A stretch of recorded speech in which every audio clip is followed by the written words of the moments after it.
Greetings, magical friends. I am the Desert Kitchen Witch, and today we will be making some festive dishes and cinnamon ornaments for the winter solstice and Yule.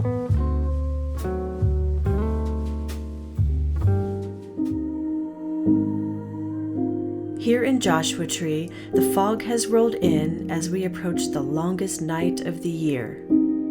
The temperatures have dropped drastically from summer's 115 degrees Fahrenheit to winter temps that drop down to freezing temperatures. Many people aren't aware that it snows in the desert. A white blanket of snow changes the landscape into an alien winter wonderland of mystical trees and frosted creosote bushes. Maybe, just maybe, this year will be one of those exciting years. Winter in Joshua Tree means a lot of the desert animals are burrowing and the birds are delighting in their winter wonderland. Currently, more storms are on the way. It is an otherworldly experience when the fog rolls in. This landscape evokes mystery, the stillness and silence, a sense of nature's power.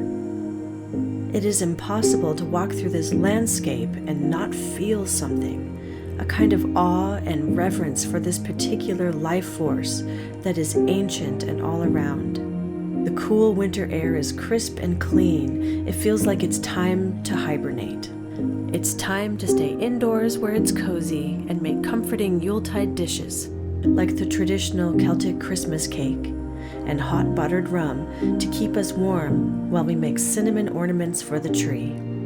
I am so excited for the sights and smells of Christmas and Yule, so let's preheat the oven and fill the house with holiday cheer. There is nothing like the aromatherapy of a traditional Christmas cake in the oven. This recipe is a more natural version of a fruit cake. I love this recipe because it doesn't contain any of the day-glow-colored candied fruits, which taste nothing like their original version.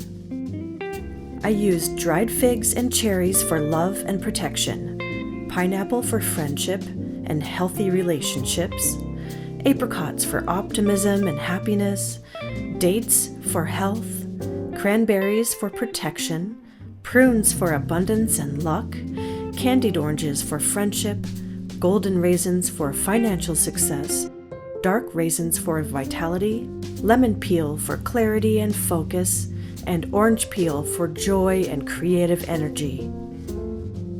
I diced the larger fruit so that it's all about the same size as the raisins.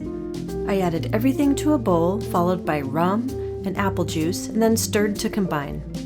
I microwaved it to heat it up and help the moisture absorb into the dried fruit. This will also make the fruit more sticky, which will help it adhere to the batter. And then I set it aside to let it cool. In the meantime, I lined a springform pan with parchment paper on the bottom and the sides to ensure that the cake will come out easily once it's done baking. Then it was time to cleanse the space with a little bit of cinnamon stick and set my intentions for a very prosperous new year full of exciting changes.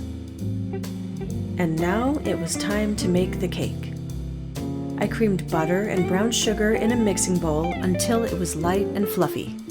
I added oil, molasses, and I mixed it in. The batter became very light and airy at this point. I added allspice for luck and abundance, cinnamon for prosperity, nutmeg for happiness, baking powder, and salt for protection. I whipped them up for a couple of minutes to incorporate. Next, I added an egg substitute in the equivalent of 3 eggs, beating well in between each addition. I use a 1/4 cup of egg substitute per egg. This is when the batter really got fluffy and thick. The texture is just amazing. There are many egg substitutes on the market, but none, I think, that work as well in making such a thick and sturdy batter as the brand Just Egg. It just works really well in this recipe. I folded in all-purpose flour, making sure it was evenly incorporated, and then it was time to add the cooled fruit mixture and walnuts. I gently stirred everything for a few minutes to make sure that the fruit had really separated and become coated by the cake batter. I added the cake batter to the pan and smoothed out the top to help it bake evenly. I covered it with foil to help trap in the steam, and I put it in a relatively low temperature oven, 320 degrees, for 2.5 hours. I removed the foil and continued baking for another 30 to 45 minutes until the center was set. While the cake was in the oven, I turned my attention to the marzipan that will cover the cake once it's been baked and cooled. If you've ever bought marzipan from a store, you know it's expensive, but if you own a food processor, you can easily make it for less money at home. Add almond flour, powdered sugar, corn syrup, and vanilla extract to a food processor, and process for a few minutes just to incorporate. Then add boiling water and let it process continuously until the dough is formed. It will be soft and easy to work with. If it's too sticky, you can always add a little bit more almond flour. Turn it out onto the work surface and knead it by hand for a couple of minutes. And then you can shape it into a ball, wrap it in saran wrap, and let it chill in the fridge. Back to the cake. Once it was baked and cooled, I released it from the springform pan and removed the parchment paper. I added a glaze of warmed apricot jam to the surface. I spread it in an even layer all across the top to really let it absorb into the cake. Then it was time to add the marzipan layer on top. I used parchment paper so that I would be able to move the dough around as needed from the work surface to the cake. It's also way less messy this way. I rolled it out a little at a time since it was cold and it took a little bit of strength initially to get it flattened.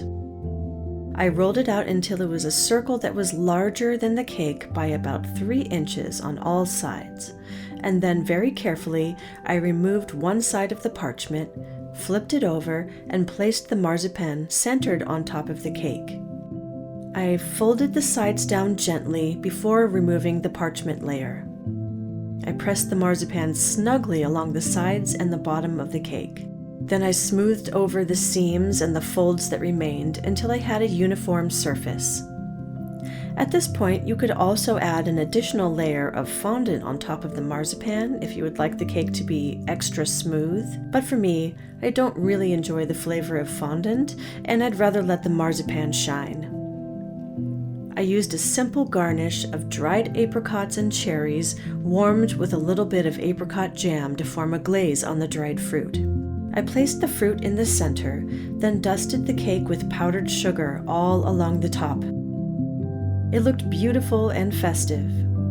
This cake can be made weeks in advance. It just gets better with age as the flavors meld together. However, freshly baked, it's already so flavorful and not as dense as your average fruit cake.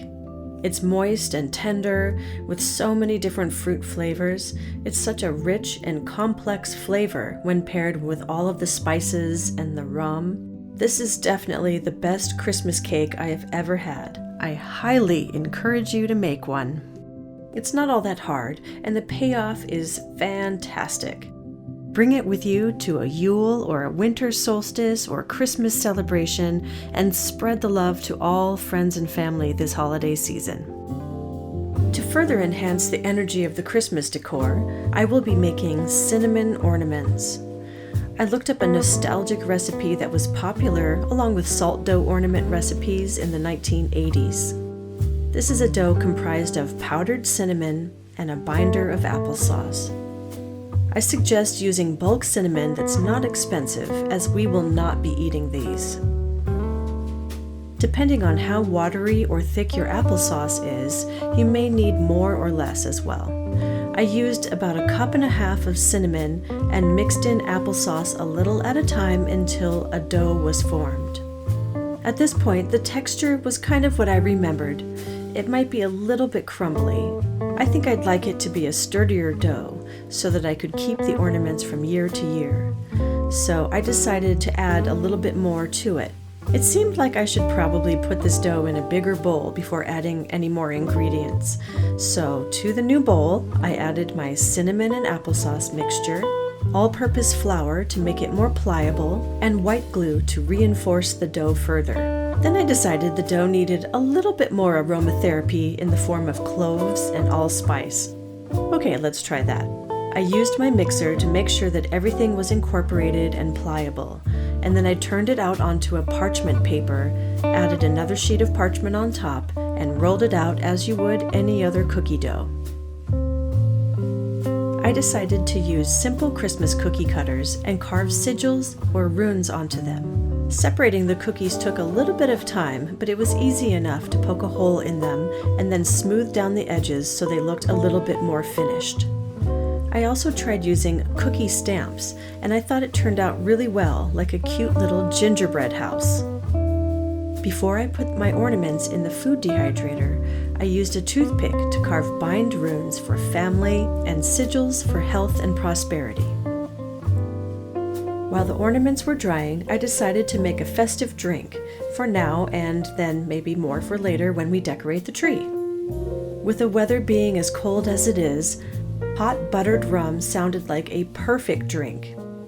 So I thought I'd make some vegan ice cream and buttered rum batter from scratch. First, I needed to make the oat milk ice cream. This will later be added to the butter rum batter to make it extra creamy and delicious. I started by cooking oats and oat milk in a pan on medium heat just to soften the oats and allow the starches to thicken. While that was going, I turned my attention to the blender. I added oat milk, cashews, maple syrup, vanilla extract, salt, and a little bit of vodka to keep the ice cream from freezing completely solid. Once the oatmeal mixture had cooked, I added that straight to the blender and then pulverized it until it was completely smooth. I poured my ice cream base into the ice cream maker and set it to churn for an hour while I made the rum batter. I added vegan butter, brown sugar, powdered sugar, cinnamon, clove, and nutmeg, and mixed well with a hand mixer. Once everything was incorporated, I mixed again on high in order to really whip up the butter into a light and fluffy and airy mixture. It only takes a couple of minutes and it will be ready for the ice cream once it's made. An hour later, I was able to put several scoops of vanilla ice cream into the butter batter, and I folded it in with a spatula. Once the ice cream began to freeze the butter, I switched to a hand mixer to really whip everything back into a creamy consistency.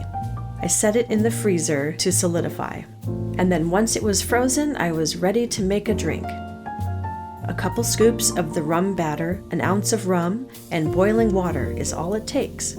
I stirred until everything had melted, and then placed a cinnamon stick, mostly for decoration, into the glass. This is a delightful and warming beverage. I was absolutely obsessed with how creamy and festive it was. The perfect drink to have on hand while decorating for the holidays. I checked on the ornaments to make sure they were dry, and then I used black thread to make a simple loop to hang the ornaments onto the branches. I love how these turned out. They smell amazing and they have such a cute, rustic, nostalgic look to them. This definitely reminds me of crafts that were popular in the 1980s when I was growing up. A lot of my childhood Christmas memories are of making homemade ornaments out of old greeting cards, salt dough, sequins pinned onto styrofoam balls, or air-dry clay. There's so much charm in these homemade crafts.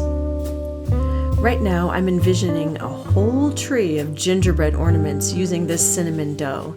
You could paint them and sand them, make them as fancy as you like, or just use them as a simple craft project with kids in your family. It's a great way to make memories together. This year, my family and I are decorating our first real Christmas tree. I think I've used the same fake Christmas tree for the past 10 or 15 years. But this year, since both of our cats have passed away, I thought maybe it would be a good year to really do things a little different and bring in some extra cheer in the form of a Douglas fir. This natural tree will be perfect for adding all of my new ornaments that I have imbued with intention, as well as other favorite ornaments that end up on the tree every year. I'm also hanging bundles of cinnamon sticks, rosemary, and oranges that I made last year. I love the sparkle of the lights, and I especially love how the handmade ornaments add character, symbolism, and joy to my home. And now it feels like the holidays are here. I'm wishing you the most magical Christmas, winter solstice, and Yule. I hope you're able to spend time with friends, family, and good food and good drinks. Maybe you'll even try one of these delicious recipes. The very act of making something from scratch is a spell. The time spent with loved ones is a very unique and powerful kind of magic. Let me know in the comments what kind of goodies and crafts you're working on this year. Do you have specific traditions or recipes that you make every year? I would love to hear all about it. Thank you for spending some time with me in these first few months of being on YouTube. I look forward to many more culinary adventures in the coming year. Happy holidays from my magical kitchen to yours. With love, the Desert Kitchen Witch. Blessed be.